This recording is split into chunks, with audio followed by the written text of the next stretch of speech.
আওয়ামী লীগের প্রতিষ্ঠা বার্ষিকী উপলক্ষে এবার রাজধানীতে কোনো সাজসজ্জা বা আলোকসজ্জা করা হবে না বলে জানিয়েছেন দলের সাধারণ সম্পাদক ওবায়দুল কাদের।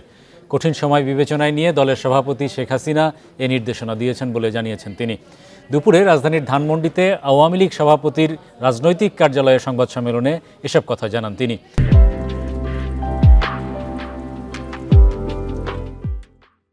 ঢাকা মহানগর উত্তর দক্ষিণ আওয়ামী লীগ ঢাকা জেলার সংসদ সদস্য ও ঢাকা উত্তরের মেয়রের সঙ্গে বৈঠক শেষে সংবাদ সম্মেলনে তিনি বলেন, ২১ জুন বেলা ৩টায় রাজধানীর ইঞ্জিনিয়ার্স ইনস্টিটিউশনের সামনে থেকে ধানমন্ডি ৩২ নম্বর পর্যন্ত র্যালি করা হবে। ২৩ জুন বঙ্গবন্ধু ভবনের সামনে প্লাটিনাম জন্মজয়ন্তীর শুভ উদ্বোধন করবেন দলীয় সভাপতি প্রধানমন্ত্রী শেখ হাসিনা।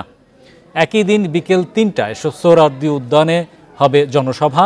এছাড়া প্রতিষ্ঠাবার্ষিকী উপলক্ষে রাজধানীর রবীন্দ্র সরোবরে সাংস্কৃতিক অনুষ্ঠান, হাতিরঝিলে নৌকাবাইচ ও সাইকেল র্যালি হবে বলেও জানান কাদের। সারা দেশে ইউনিয়ন ও ওয়ার্ড পর্যায় পর্যন্ত ৩ দিনব্যাপী প্রতিষ্ঠাবার্ষিকী উদযাপিত হবে বলে জানান দলের সাধারণ সম্পাদক।